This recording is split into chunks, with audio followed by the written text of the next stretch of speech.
তামিম মৃধা এই সময়ের বেশ জনপ্রিয় অভিনেতা।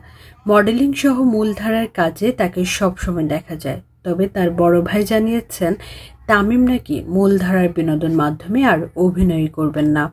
ইউটিউবার এবং গায়ক হিসেবেও বেশ পরিচিতি তার। সম্প্রতি তাকে ইসলামিক একটি পডকাস্ট শোতে সঞ্চালক হিসেবে দেখা যায়। এরপরেই তামিমের বড় ভাই সাকিব এম তালহা সামাজিক যোগাযোগ মাধ্যমে এক পোস্টে লিখেছেন, আমার ভাই তামিম মৃধা মূলধারার মিডিয়াতে কাজ করা ছেড়ে দিয়েছেন। তিনি আরও বলেন, আশা করি আপনারা তাকে সমর্থন করবেন। আল্লাহ আমাদের সবাইকে হেদায়েত দান করুন। তামিম মৃধা ক্যারিয়ারের শুরুর দিকে গান করতেন। এসএ-টিভির বাংলাদেশ আইডল প্রতিযোগিতায় তার অবস্থান ছিল 14 নম্বরে। গান করার পাশাপাশি বিভিন্ন সময় নানান মজার ছলে ভিডিও করতেন। পরবর্তীতে একের পর এক ইউটিউবে ভিডিও প্রকাশ করতে থাকেন। এই ভিডিওগুলো তামিমের জন্য একটি নতুন দরজা খুলে দেয়। 2015 সালে তিনি সুযোগ পেয়ে যান ভালোবাসা দিবসের নাটকে।